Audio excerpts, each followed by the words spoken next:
আজকে আমরা পড়ব ক্লাস 7 এর সময় ও গতি। দেখো সময় ও গতি চ্যাপ্টার একটা খুব বড় চ্যাপ্টার তোমাদের ক্লাস 7 এর, তো সেটা আমরা পড়বো। তাহলে তোমরা প্রথমে দেখো তোমাদের বইয়ে আছে প্রথমে গতি সম্পর্কে। তার প্রথমে আমরা গতি সম্পর্কে জানবো। তাহলে যদি বলা হয় নর্মালি গতি মানে কি, তো সেটা আমরা জানি। দেখো যখন কোনো বস্তু সময়ের সঙ্গে স্থান পরিবর্তন করে সেটাকে গতি বলা হয়। মানে যে কোনো জিনিস যখন সময়ের সঙ্গে, ধরো একটা স্থানে আছে, তারপর সেটা সময় পরিবর্তন হলো দিয়ে অপর কোনো স্থানে গেল, তাহলে এক স্থান থেকে যখন অপর স্থানে স্থান পরিবর্তন হয় সেটাকে বলা হয় গতি।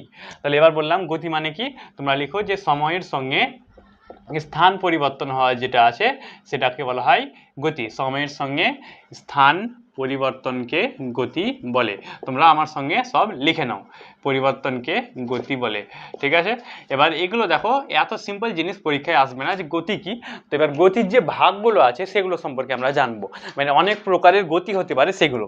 যেমন দেখো আমাদের নর্মালি যে গতিগুলো আছে, সো সেগুলোর অনেকগুলো ভাগ থাকতে পারে। তো তোমাদের কয়েকটা আছে বইয়ের মধ্যে, সেগুলো আমি বলছি। যেমন প্রথমে আমরা জানবো, দেখো চলন গতি বা সরল রৈখিক গতি, এটা তোমাদের আছে। ঠিক আছে, তারপরে আছে বৃত্তীয় গতি, বৃত্তীয় গতি বা বৃত্তাকার পথে গতি, মানে যখন কোনো বস্তু বৃত্তাকার পথে গতিশীল হয়। আচ্ছা, তারপর আর কি আছে ঘূর্ণন গতি। ঠিক আছে, এগুলো সব গতির বিভিন্ন ভাগ। তারপরে আরও আছে দেখো মিশ্র গতি, তাহলে মিশ্র গতি বা মিশ্রণ গতি, এগুলো সম্পর্কে আমরা জানবো। ঠিক আছে, তাহলে একটা একটা করে আমি বলছি। দেখো যে গতির বিভিন্ন ভাগ, প্রথমে চলন গতি, নেক্সট তারপর বৃত্তীয় গতি, তারপর ঘূর্ণন, নেক্সট তারপর মিশ্র গতি। তাহলে চলন গতি যদি বলা হয় তাহলে সেটা কি হয়, দেখো যখন কোনো বস্তু ধরো একটা পথে চলছে, তাহলে সেটা যদি ধরো সাইকেল আছে, তাহলে সাইকেলের দুটি চাকা যখন একই সময়ে একই দূরত্ব অতিক্রম করে, তার মানে যখন কোনো বস্তুর গতি একই সময়ে একই দূরত্ব অতিক্রম করে যে কোনো দুটি বিন্দু, মানে সাইকেলের ধরো দুটো চাকা আছে, তাহলে একই সময়ে একই দূরত্ব অতিক্রম করবে, তাহলে সেগুলোকে বলা হবে চলন গতি। তাহলে চলন গতি মানে কি, দেখো যে গতির মধ্যে যখন সেই একই সময়ে একই দূরত্ব অতিক্রম করবে দুটি বিন্দু, সেটাকে বলা হবে চলন গতি। তোমরা সেটা লিখে নাও, চলন গতি আমি বলছি সঙ্গে আকারে লিখো। লিখো যে গতির প্রভাবে, যে গতির প্রভাবে কোনো বস্তুর যে কোনো দুটি বিন্দু, যে কোনো দুটি বিন্দু একই সময়ে সমান দূরত্ব অতিক্রম করে,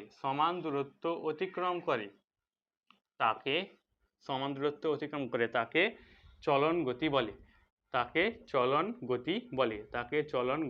বলে। তাহলে এটা হয়ে গেল দেখো আমাদের যে প্রথম সংজ্ঞা। এবার এটা তোমরা উদাহরণ মনে রাখবা, যেমন চলন গতি হতে পারে, দেখো যখন কোনো বস্তু সোজা পথে গতিশীল হয় তাহলে বস্তুর সরল রেখায় গতি, যখন কোনো বস্তু সরল রেখায় থাকবে তখন সেটা হয়ে যাবে কি চলন গতি বা সরল রৈখিক গতি। তাহলে দেখো একটা গতি সম্পর্কে আমরা বললাম, আরও আছে 3 প্রকারের গতি। আচ্ছা, তো যারা ভিডিওটি আমাদের লাইক করেনি অবশ্যই লাইক করে দাও এবং আমাদের চ্যানেলটি এখনই সাবস্ক্রাইব করে দাও। দেখো এবার নেক্সট যেটা আছে বৃত্তীয় গতি। তো বৃত্তীয় গতি মানে কি, তার নামেই লেখা আছে। দেখো যখন কোনো বস্তু বৃত্তাকার পথে গতিশীল থাকে, বৃত্তাকার পথে মানে কি, যেমন ধরো পৃথিবী আছে, তাহলে সেটা সূর্যের চারিধারে বৃত্তাকার পথে গতিশীল থাকে, তাহলে সেই পৃথিবীর যে গতিটা আছে সেটাকে আমরা কি বলবো, বৃত্তীয় গতি। তাহলে বৃত্তীয় গতি মানে কি, যখন কোনো বস্তু বৃত্তাকার পথে গতিশীল থাকবে তাহলে সেই বস্তুর যে গতি সেটাকে বলা হবে বৃত্তীয় গতি। তো বৃত্তীয় গতি লিখো তোমরা, যখন কোনো বস্তুর গতি বৃত্তাকার পথে হয়, সেই বস্তুর গতিকে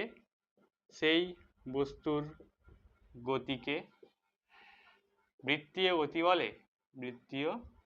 গতি বলে। যেমন ইলেকট্রনের গতি। দেখো ইলেকট্রন যেটা আছে জানো তোমরা, নিউক্লিয়াসের চারিধারে সর্বদা ঘুরতে থাকে, তাহলে সেই যে নিউক্লিয়াসের চারিধারে যখন ইলেকট্রনটা বৃত্তাকার পথে ঘুরবে, তাহলে সেই যে গতিটা আমরা বলবো এক প্রকারের বৃত্তীয় গতি। তাহলে বৃত্তীয় গতি হতে পারে ইলেকট্রনের গতি, আবার যে পৃথিবীর যে গতি বললাম সেটাও হতে পারে। তাহলে আমরা চলন গতি বললাম, এক কথায় মনে রাখবা যেটা সরলরেখায় চলে। বৃত্তীয় গতি বললাম, এক কথায় মনে রাখবা সেটা বৃত্তাকার পথে গতিশীল হয়। এবার আছে ঘূর্ণন গতি। আচ্ছা, ঘূর্ণন গতি মানে কি, তোমাদের বাড়িতে ধরো ফ্যান আছে, পাখা, তাহলে সেগুলো যখন পাখা চলে তখন কি হয়, একটা নির্দিষ্ট অক্ষের সাপেক্ষে ঘোরে পাখাটা। তাহলে যখন কোনো বস্তু একটা নির্দিষ্ট অক্ষের সাপেক্ষে ঘুরবে তাহলে সেটা বলা হবে ঘূর্ণন গতি। তাহলে ঘূর্ণন গতি লিখো, কোনো বস্তু কোনো বস্তু একটি কোনো বস্তু একটি নির্দিষ্ট অক্ষের সাপেক্ষে অক্ষের সাপেক্ষে গতিশীল থাকলে নির্দিষ্ট অক্ষের সাপেক্ষে গতিশীল থাকলে সেই বস্তুর গতিকে সেই বস্তুর গতিকে সেই বস্তুর গতিকে ঘূর্ণন গতি বলে, ঘূর্ণন গতি বলে। তাহলে বললাম যখন কোনো নির্দিষ্ট অক্ষের সাপেক্ষে গতিশীল থাকবে তাহলে সেই যে বস্তুটার গতি হবে সেটা বলা হবে ঘূর্ণন গতি। যেমন যেমন হবে পাখার গতি। তাহলে এই যে পাখার গতি আছে সেটা এক প্রকারের কি ঘূর্ণন গতি। তাহলে বললাম ঘূর্ণন গতি মানে যখন একটা নির্দিষ্ট অক্ষ, বৃত্তীয় গতি আর ঘূর্ণন গতির মধ্যে ডিফারেন্স ওটাই, বৃত্তীয় গতির ক্ষেত্রে কোনো অক্ষ থাকবে না, আর ঘূর্ণন গতিতে কি হবে একটা নির্দিষ্ট অক্ষের সাপেক্ষে মানে একটা রড ভাবতে পারো, তাই এটা সাপেক্ষে যখন ঘুরতে থাকবে সেটাকে বলা হবে ঘূর্ণন গতি। নেক্সট তারপরে আছে দেখো শেষে মিশ্র গতি। তো সেটা সম্পর্কে আমরা জানবো। মিশ্র গতি মানে কি হবে দেখো, যেমন আমাদের চলন গতি ঘূর্ণন গতি ছিল, তো ঘূর্ণন গতির ক্ষেত্রে কি ছিল বৃত্তাকার পথে, এই বৃত্তীয় গতির ক্ষেত্রে ঘূর্ণন গতি অক্ষের সাপেক্ষে। এবার মিশ্র গতি মানে কি হবে, যখন এমন গতি থাকবে দেখো যেখানে দুটো গতি একসঙ্গে মিক্স থাকবে। কিভাবে, যেমন সাইকেল যখন চলে তখন সেটা সামনের দিকে গতিশীল হয়, সামনের দিকে মানে সরলরেখায়, তো সরলরেখায় যখন গতিশীল হয় তখন সেটা কি গতি হয় জানো তোমরা, চলন গতি বা সরলরৈখিক গতি। তাহলে সামনের দিকে চলার কারণে সরলরৈখিক গতি, আবার যখন ঘুরবে তখন কি ঘূর্ণন গতি। তাহলে ঘূর্ণন গতি এবং চলন গতি একই সঙ্গে ঘটছে, তাহলে যখন এইভাবে ঘূর্ণন গতি এবং চলন গতি একই সঙ্গে ঘটে সেটাই তো বলা হয় মিশ্র গতি। তাহলে মিশ্র গতি মানে কি বললাম, যখন দেখো যখন দুটি গতি একসঙ্গে মিক্স থাকবে, যেমন ঘূর্ণন গতি এবং চলন গতি মিক্স থাকবে, তাহলে চলন এবং ঘূর্ণন গতিকে একসঙ্গে বলা হয় মিশ্র গতি। তাহলে এবার মিশ্র গতি লিখো, কোনো বস্তুর গতি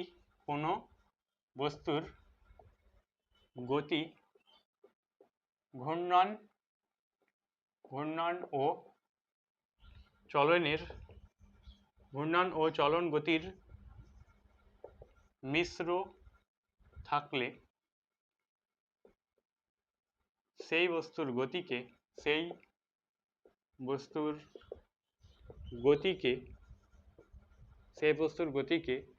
মিশ্র গতি বলে, সেই বস্তুর গতিকে মিশ্র গতি বলে। তাহলে মিশ্র গতি মানে বোঝা গেল যখন ঘূর্ণন গতি এবং বৃত্তের সামনে যে গতি চলন গতি একসঙ্গে মিক্স অবস্থায় থাকবে, তাহলে সেই যে বস্তুর গতিকে বলবো আমরা মিশ্র গতি। তাহলে এতক্ষণে আমরা দেখো যে গতির সম্পর্কে বিভিন্ন জানলাম। এবার এগুলো তোমাদের বইয়ে অনেকগুলো এক্সাম্পল দেওয়া আছে যে কোনটা গতি হবে না হবে একটা ছকের মাধ্যমে, তো সেই ছকটা তোমরা পূরণ করার চেষ্টা করবা। এবার আমরা জানবো সরণ ও দূরত্ব সম্পর্কে, মানে সরণটা দূরত্ব জিনিসগুলো কি আছে এগুলো জানতে হবে, তারপরে তোমরা আরো ডিটেলসে যেমন বেগ স্পিড এগুলো যেগুলো তোমরা জানো সেগুলো আমরা শিখবো। ঠিক আছে, তাহলে তার জন্য আমাদের প্রথমে জানতে হবে যে সরণ আর দূরত্ব সেগুলো কি। তাহলে সরণটা আমি প্রথমে বলছি, নেক্সট তারপর দূরত্ব। দেখো সরণ মানে কি, যখন একটা স্থান আছে তাহলে সেই স্থান থেকে অপর কোনো স্থানের মধ্যে যখন সবচেয়ে কম দূরত্ব হবে, মানে সবচেয়ে কম দূরত্ব যদি হয় দুটি স্থানের মধ্যে সেটাকে বলা হবে। যেমন আমি ধরছি, ধরে এটা আছে আমাদের ইন্ডিয়া আছে, ধরো এখানে ধরো আছে আমেরিকা। তাহলে এবার এটা ইন্ডিয়া থেকে আমেরিকা সবচেয়ে যে সোজা মানে একদমই ক্ষুদ্রতম যে দূরত্ব আছে, সেই যে ক্ষুদ্রতম দূরত্ব সেটাকে বলা হবে সরণ। এবার ক্ষুদ্রতমটা অলওয়েজ সোজা হয় তোমরা জানো, সেটা অলওয়েজ কি হবে সোজা পথে হবে, তাহলে সেটা হবে সরণ। আর দূরত্ব মানে কি, আর বাকি যে কোনো রাস্তা জানো তোমরা নর্মালি রাস্তা এইভাবে একা বেঁকা হয়, তাহলে এই যে রাস্তা একা বেঁকা সেটাকে বলা হবে দূরত্ব, তাহলে এটাকে বলবো আমরা দূরত্ব। তাহলে সরণ আর দূরত্ব আমি দুটো লিখেছি। তাহলে সরণ মানে কি, দুটি অবস্থানের মধ্যে যে এই যে ক্ষুদ্রতম দূরত্ব, এই যে প্রাথমিক এবং অন্তিম অবস্থানের যে ক্ষুদ্রতম দূরত্ব, ক্ষুদ্রতম পথ সেটাকে বলবো সরণ, আর বাকি যে কোনো পথকে বলবো আমরা দূরত্ব। তাহলে এবার বলো তোমরা যে কোনটা ছোট হবে, অবশ্যই সরণটা সবসময় ছোট হবে এবং যে দূরত্বের মানটা অনেক বড় আসবে। এবার সরণের যে মানটা আসবে দেখো সেটা ছোট হবে এবং সেটার কোনো একটা নির্দিষ্ট ডাইরেকশন থাকবে। দেখো একটা নির্দিষ্ট দিক বরাবর আছে, তাহলে সরণের একটা নির্দিষ্ট দিক থাকে এবং দূরত্বের কোনো দিক থাকে না। তাহলে সরণের একটা নির্দিষ্ট দিক থাকে, এটা তোমরা মনে রাখবা। আর সরণ কাকে বলে কি হয় এগুলো আমি লিখছি। তারপর দূরত্ব বললাম একটা নির্দিষ্ট কোনো দিক থাকে না। এবার সরণের দেখো যদি একক বলা যায় তাহলে সরণকে আমরা কিসে পরিমাপ করব, যেমন ভর আমরা কিসে কেজিতে মাপা হয়, তারপর কোনো একটা দৈর্ঘ্য মিটারে মাপা হয়, তেমনি এই যে সরণটাকেও মিটারের মধ্যেও মাপা হয়, কিলোমিটার বা মিটার। তো তোমরা এসআই একক জানো মিটার এবং সিজিএস এককে সেন্টিমিটার। ঠিক আছে, তাহলে এবার আমি লিখছি। দেখো সরণ মানে কি তোমরা লিখো, দুটি অবস্থানের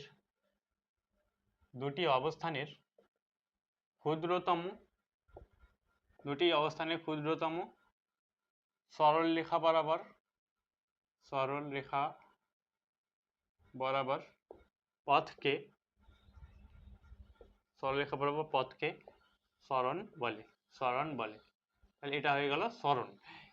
নিচে লিখে দাও একক এসআই একক কি, এসআই একক বললাম মিটার ব্র্যাকেটে এম, আর লিখো সিজিএস লিখে দাও সেন্টিমিটার ব্র্যাকেটে সি এম। তাহলে এটা বললাম এসআই এবং সিজিএস একক। তারপর আমি কি বোঝালাম যে দূরত্ব। তো দূরত্ব মানে কি বললাম, দেখো দুটি অবস্থান আছে, তাহলে তার বাকি যে কোনো সম্ভাব্য পথ সেটাকে বলা হবে তার দূরত্ব। লিখো দুটি অবস্থানের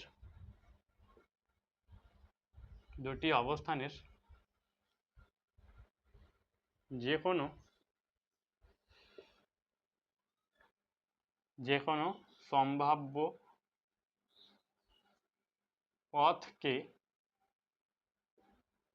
পথকে দূরত্ব বলে। এটারও এসআই একক সেম আসবে মিটার, সিজিএস একক কি আসবে সেন্টিমিটার। মানে দেখো দূরত্ব এবং সরণ দুটোকেই সেম একই এককে মাপা হয়, জানো তোমরা। এটা এসআই হবে মিটার এবং সিজিএস হবে সেন্টিমিটার। তাহলে এসআই এবং সিজিএস যে এককগুলো আছে তোমরা অবশ্যই একটু মনে রাখবা। প্রত্যেকটা এখানে যতগুলো রাশি আসবে সব তোমাদের একক মনে রাখতে হবে। এবার একক যদি না বুঝতে পারো তাহলে অঙ্কের ক্ষেত্রে তোমাদের অনেক অসুবিধা হবে। তো এগুলো আমরা অঙ্কের সাহায্যে আবার অঙ্ক করতে হবে, তখন আবার আমাদের কাজে লাগবে।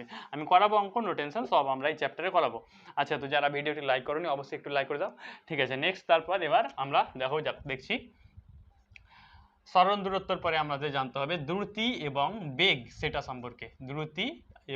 বেগ সম্পর্কে। তো প্রথমে দ্রুতি বলছি, তারপরে আমরা নেক্সট বেগটা বলবো। আচ্ছা, তাহলে দ্রুতি আর বেগ মানে কি, দেখো আবার আমি যেটা বলছিলাম সেম এটা ধরো ইন্ডিয়া আছে, এটা আমেরিকা আছে, তাহলে এখানকার মধ্যে যে সবচেয়ে সোজা রাস্তা আমি সেটা কি বলেছিলাম, সেটা সরণ। আচ্ছা, তাহলে এটা সরণ। আর বাকি এদিক থেকে এদিকে যে কোনো যে রাস্তা আছে সেটাকে কি বলা হবে, দূরত্ব। আমি একটু বোঝালাম। এবার দেখো এই যে সরণটা আছে এদিক থেকে এদিকে যে পথ, সেই সরণটার বরাবর যখন কোনো যাবে, ধরো বাইক একটা গেল, তাহলে একটা বাইক যখন যাবে তাহলে যে একক সময়ে যে পরিমাণ দূরত্ব অতিক্রম করবে, মানে ধর 1 মিনিটে 5 কিলোমিটার গেল, তাহলে একক সময়ে যে পরিমাণ দূরত্ব, একক মানে একক সময়ে যে দূরত্ব অতিক্রম করবে সেটাকে বলা হবে তার সরণ। আর যখন সরণ বরাবর যাবে তখন সেটাকে বলা হবে দ্রুতি। আর যখন এই পথে মানে একা পথে যখন যাওয়া হবে সেটাকে বলা হবে, আচ্ছা সরি একটু মিস্টেক, দেখো যখন সরণ বরাবর মানে সোজা পথে যাবে সেটাকে বলা হবে বেগ, এবং যখন একা এই যে পথে যাবে সেটাকে বলা হবে দ্রুতি। ঠিক আছে, তাহলে বললাম যখন একটা বাইক ধরে চলছে তাহলে একক সময়ে যখন যাবে, তাহলে যখন এই সরণ বরাবর যাবে সেটাকে বলা হবে বেগ, আর যখন এই দূরত্ব বরাবর যাবে সেটাকে বলা হবে দ্রুতি। ঠিক আছে, তাহলে এবার তোমরা বলো কোনটাতে কম সময় লাগবে, অবশ্যই সরণটাতে কম সময় লাগবে, কারণ এটা ছোট রাস্তা, ওটা বড় রাস্তা। ঠিক আছে, তাহলে এবার দেখো দ্রুতি আর বেগ। আমি বলছি যে একক সময়ে যখন কোনো বস্তু দূরত্ব বা সরণ অতিক্রম করে, একক সময় মানে কি 1 সেকেন্ড বা 1 মিনিট। ঠিক আছে, তাহলে এবার দেখো এগুলো আমরা লিখবো যে দ্রুতি আর বেগ। তার আগে দেখো এখান থেকে যে দ্রুতি আর বেগ আছে সেগুলোর একক বার করার জন্য আমাদের সূত্র জানতে হবে। সূত্র মানে কি, যেমন তোমরা অঙ্কতে জানো সেরকম সূত্র আসবে এখানে। ঠিক আছে, দেখো তাহলে এবার আমি প্রথমে দ্রুতিটা লিখছি। দ্রুতি কাকে বলে, লিখো একক সময়ে কোনো বস্তু যে দূরত্ব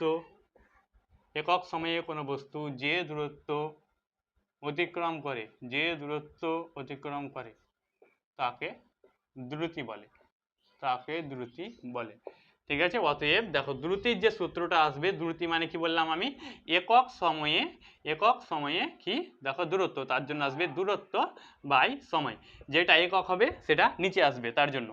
এবার দ্রুতি মানে কি স্পিড এস, ঠিক আছে, দূরত্ব মানে কি ডিস্টেন্স ডি, আর সময় মানে টাইম টি, তার জন্য এস সমান ডি বাই টি, এটা একটা সূত্র, ঠিক আছে, এটাকে বলা হবে সূত্র। ভালোভাবে যেটা এভাবে আমরা লিখবো সেটা লিখে নেবা। এবার দেখো এখান থেকে আমরা একক বার করব। একক মানে কি যেটাতে সাহায্যে পরিমাপ করা হয়। এবার এখানে আছে দূরত্ব, দূরত্বের একক কি মিটার, এখানে সময় মিটার পার সেকেন্ড, এটা কি একক দেখো এসআই একক। সিজিএস কি হবে, এখানে আছে আচ্ছা সিজিএস দেখো মিটারের জায়গায় এখানে হবে সেন্টিমিটার, আর এখানে সময়ের জায়গায় সেকেন্ড, তাহলে সেন্টিমিটার পার সেকেন্ড, এটা কি একক সিজিএস একক। ঠিক আছে, তাহলে এসআই একক এবং সিজিএস একক কোনটা কি হয় তোমরা মনে রাখো। এবার বেগ মানে কি দেখো, যেমন দ্রুতি মানে বললাম যখন সরণ বরাবর যাবে তখন সেটাকে বলা হবে বেগ, আর যখন দূরত্ব বরাবর যাবে সেটাকে বলা হবে দ্রুতি। তাহলে বেগটা কি হবে সরণ বরাবর, তাহলে লিখো একক সময়ে সেম একক সময়ে কোনো বস্তু, একক সময়ে কোনো বস্তু যে সরণ অতিক্রম করে, যে সরণ অতিক্রম করে তাকে বেগ, তাকে বেগ বলে। যেমন যেমন যেমন কি হবে দেখো, বেগ সমান সরণ বাই সময়, তাহলে বেগ মানে কি ভি ভেলোসিটি, সরণ মানে কি এস, আর টাইম টি, তাহলে ভি সমান এস বাই টি, এটাও সূত্র একটা, ভি সমান এস বাই টি।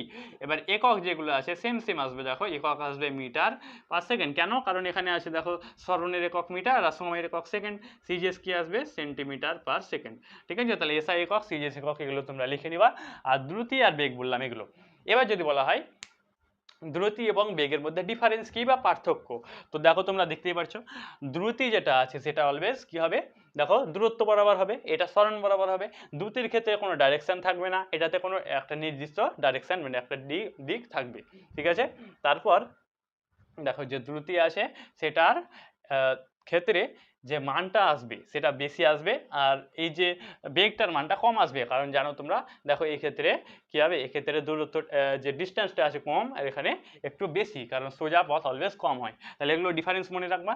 আর দেখো এই যে দ্রুতি আর বেগের মধ্যে যেটা আছে, তো দেখো এই যে দ্রুতিটা তাহলে কোনো কারণে যদি সরণটা শূন্য হয়ে যায়, সরণটা যখন শূন্য হয়ে যাবে তখন এই যে বেগের মানটা সেটা শূন্য হয়ে যাবে, তাহলে এটা মনে রাখবা, সরণের মান যদি শূন্য হয় তাহলে এটা হবে। কিন্তু এই যে দূরত্বটা সেটা শূন্য হতে পারে না, কারণ এই যে দূরত্বটা যখনই আমরা ক্যালকুলেট করব দুটি অবস্থানের মধ্যে ম্যাক্সিমাম দূরত্ব যেটা আছে সেটাকে ধরবো, ঠিক আছে, কিন্তু সরণের মধ্যে সেটা সবচেয়ে লোয়েস্ট হবে মানে সবচেয়ে কম। এবার ধরে একটা বস্তু এখানে গেল দিয়ে আবার একই পথে চলে এলো, তাহলে এটা সরণ কত, সরণটা জিরো, কারণ সেখানে ছিল আবার সেখানে চলে এলো, তাহলে কোনো সরণ হয়নি, তাহলে সরণটা জিরো। তাহলে সরণটা যখন জিরো চলে আসবে তখন দেখো এই যে বেগটা আছে সেটাও জিরো হয়ে যাবে। তাহলে মনে রাখবে এটা যে সরণটা শূন্য যখন হয়ে যাবে বেগটা হয়ে যাবে জিরো, কিন্তু জানোই আমরা যে দূরত্বটা জিরো হতে পারবে না, তার জন্য এই যে এটাও দ্রুতিটাও জিরো হবে না, এই ক্ষেত্রে এটা মনে রাখো। এরপর লাস্ট টপিক আজকের আমরা জানবো সেটা হবে দেখো ত্বরণ, মানে ত্বরণ সম্পর্কে জানবো। তো ত্বরণ মানে কি দেখো, যখন কোনো বস্তুর বেগের যে পরিবর্তন ঘটে, মানে একটা জিনিস ধরো চলছিল, এবার সেটা বেগ নিয়ে যে বেগ নিয়ে যাচ্ছিল সেই বেগটা ধরো পরিবর্তন হলো, হয়তো বেগটা বাড়তে পারে বা কমতে পারে, যখনই বেগ কমবে বা বাড়বে সেটাকে বলা হবে তার দেখো ত্বরণ। তার মানে ত্বরণ মানে কি যখন বেগের পরিবর্তন ঘটে বাড়ে বা কমে তাহলে সেটাকে বলা হবে ত্বরণ, ঠিক আছে। তাহলে এবার দেখো ত্বরণ মানে একক সময়ে যখন কোনো বস্তুর বেগের পরিবর্তন ঘটে, একটা বাইক যাচ্ছিল ধরো 10 কিলোমিটারে, এবার তারপরে 15 হয়ে গেল, তাহলে কত পরিবর্তন হলো 5, তাহলে এই যে পরিবর্তনটা হলো সময়ের সাপেক্ষে সেটাকে বলা হবে তার ত্বরণ। তাহলে তোমরা ত্বরণ মানে লিখো যে একক সময়ে কোনো বস্তুর, একক সময়ে কোনো বস্তুর বেগের যে পরিবর্তন ঘটে, বেগের যে পরিবর্তন ঘটে তাকে, বেগের যে পরিবর্তন ঘটে তাকে ত্বরণ, তাকে ত্বরণ বলে, তাকে ত্বরণ বলে। যেমন তাকে ত্বরণ বলে, যেমন আচ্ছা যেমন হবে না এখানে, অতএব দেখো যে ত্বরণের যদি আমরা সূত্রটা বার করি, তাহলে ত্বরণ মানে আমি কি বললাম, বেগের পরিবর্তন ঘটবে, তার মানে বেগের পরিবর্তন। আচ্ছা বেগের পরিবর্তন কিসের সাপেক্ষে ঘটবে, সময়ের সাপেক্ষে, তার জন্য বেগের পরিবর্তন বাই সময়। ত্বরণের ইংরেজি কি, এ। আচ্ছা বেগের পরিবর্তন মানে কি, দেখো তো শেষে যে বেগটা ছিল মাইনাস প্রথমে যে বেগটা ইউ বাই টি। আচ্ছা পরিবর্তন মানে কি, দেখো যখন আমি বলছি একটা জিনিসের দাম ধরো 500 টাকা ছিল, এখন 600 টাকা, তাহলে ক টাকা পরিবর্তন, 100 টাকা। কিভাবে পেলাম আমরা, 600 মাইনাস 500, তাহলে পরিবর্তন মানে বিয়োগফল, তার জন্য অন্তিম বেগ মাইনাস প্রাথমিক বেগ, ভিটাকে আমরা ধরবো অন্তিম বেগ, ইউটা প্রাথমিক বেগ বাই সময়। তার জন্য দেখো এটা হয়ে গেল সূত্র, ঠিক আছে। তাহলে এটা ত্বরণের সূত্র। এবার এখান থেকে আমরা এককটা যদি বার করে নিই, দেখো তাহলে এখানে আছে বেগ, তাহলে বেগের একক কি হয়, একটু আগে আমরা দেখলাম মিটার পার সেকেন্ড। এটা কি আছে, সময়, তাহলে বাই নিচে কি সময়। তাহলে দেখো একটা এম আর একটা এস আর এস, তাহলে এস এর স্কোয়ার হয়ে যাবে দি মিটার পার সেকেন্ডের স্কোয়ার। এটা কি একক, এস আই একক। আচ্ছা সিজিএসটা তোমরাই বলো কি হবে, সিজিএস এখানে মিটারের জায়গায় সেন্টিমিটার আর সেকেন্ডের জায়গায় সেকেন্ডের স্কোয়ার, তাহলে এটা সেন্টিমিটার পার সেকেন্ড স্কোয়ার, এটা সিজিএস একক, তাহলে এটা এস আই সিজিএস একক মনে রাখবা। আচ্ছা এবার এটা ত্বরণ। এবার দেখো ত্বরণের যে উল্টো, মানে ত্বরণের ক্ষেত্রে যখন বেগটা বাড়বে তখন ধরা হয়, নর্মালি ত্বরণটা দুই প্রকারের হয়, ধনাত্মক ত্বরণ, ঋণাত্মক ত্বরণ। তো ধনাত্মক ত্বরণ মানে কি, যখন বেগটা বাড়বে, আবার যদি বেগটা কমে যায় সেটাকে বলা হয় তখন দেখো মন্দন, ঠিক আছে। তাহলে বেগ যখন হ্রাস হয়ে যাবে সেটাকে মন্দন বলা হবে। তাহলে মন্দন মানে কি, একক সময় বেগের যখন বেগের যে হ্রাস ঘটে, বেগের যে হ্রাস ঘটে তোমরা লিখে নাও, তাকে বলা হয় মন্দন, ঠিক আছে। মন্দনটা ত্বরণের উল্টো, মন্দন মানে নর্মালি বেগটা বাড়ে আর এটার ক্ষেত্রে কমে, তাহলে বেগের পরিবর্তন বাই সময়।